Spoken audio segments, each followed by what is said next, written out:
Profil dan fakta menarik Natalie Zen, pacar baru Chris Lauren yang pernah operasi mata. Berikut adalah profil dan fakta menarik Natalie Zen, pacar baru Chris Lauren. Setelah putus dari aktris cantik Amanda Manopo, Chris Lauren diketahui telah memiliki pacar baru bernama Natalie Zen. Natalie Zen merupakan aktris yang pernah bermain di beberapa sinetron di layar TV. Pacar baru Chris Lauren ini pernah membintangi sinetron Naluri Hati berperan sebagai Agnes dan sinetron Dari Jendela SMP sebagai ibu guru Alia.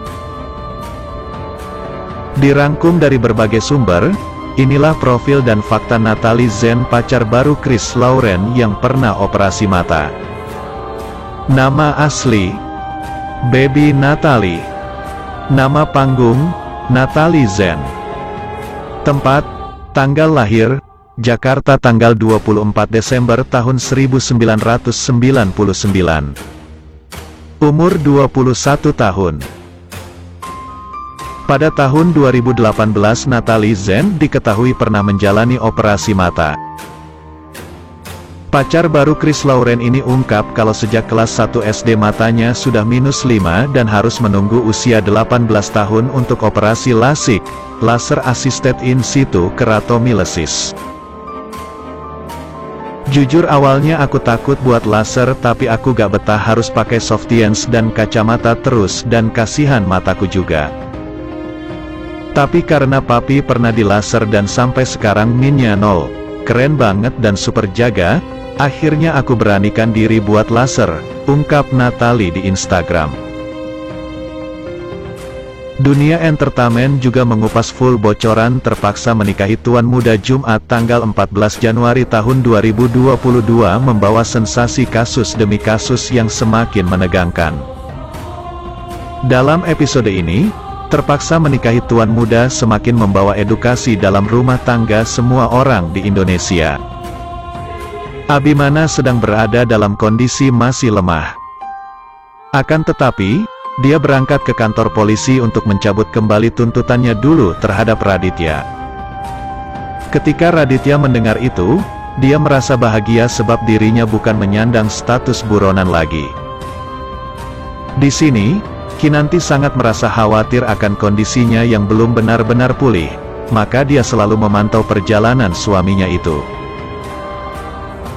Atas semua susah dan senang suaminya, Kinanti memaksa Abimana untuk pulang kembali ke rumah lebih cepat. Namun, Abimana bilang bahwa dia hanya ingin segera menemui polisi untuk bisa mencabut kembali tuntutan kepada Raditya. Di sana, Abimana pun menemui Amanda di kantor polisi sehingga membuatnya terkejut dan mereka berdua pun terlibat percakapan singkat. Amanda dan tuan muda Abimana langsung saling menanyakan kabar satu dengan yang lainnya.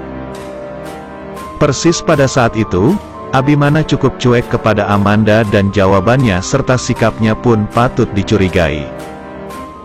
Apakah karena benci dan dendamnya atau masih cinya? Di situ, Kinanti ikut menanyakan maksud kedatangan Amanda di kantor polisi dan dia jawab dirinya dimintai keterangan sebagai saksi atas kematian Marissa. Ketika pulang ke rumah, Abimana dan Kinanti masih bertanya-tanya, ada apa di balik semua yang baru saja mereka lihat dan alami. Setibanya di rumah, Abimana tampak tak beres kondisinya. Abimana terlihat sedang menahan sakit. Barangkali itu jahitan donor ginjalnya.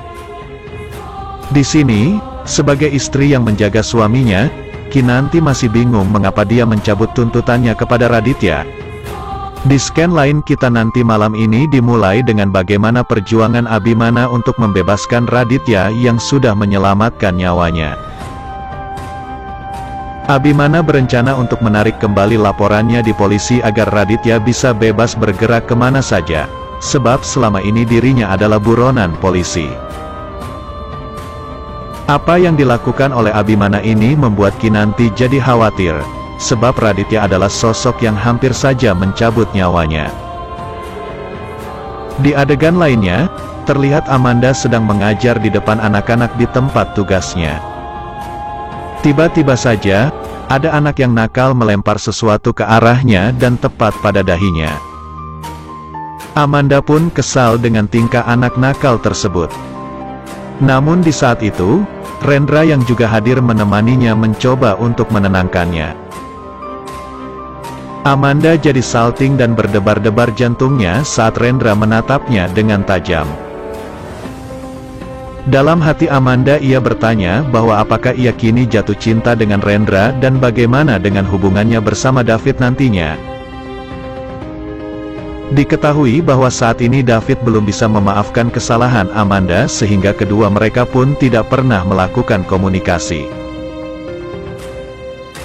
Di sisi lain, Raditya terlihat sedang bersama Dinda, wanita yang sangat setia menemaninya dalam untung maupun malang. Baca juga, detik-detik Arman kuasai harta Argadana. Sinopsis Love Story The Series Jumat tanggal 14 Januari tahun 2022. Dinda adalah sosok wanita yang tegar dan yang selalu tabah dengan setiap perbuatan Raditya. Lantas bagaimana hubungan Amanda dengan David selanjutnya? Apakah Amanda kini lebih merasa nyaman dengan Rendra? Saksikan keseruan sinetron Terpaksa Menikahi Tuan Muda Jumat tanggal 14 Januari tahun 2022 hanya di ANTV. Demikianlah ulasan hari ini yang dapat Bang Mimin sampaikan buat fan-fan penggemar setia dunia entertainment yang baik hati. Jangan sampai terlewatkan fans-fans semuanya. Mohon maaf atas segala kekurangan. Dan terima kasih atas segala perhatiannya. Sampai jumpa di segmen berikutnya. Yuk, bye-bye.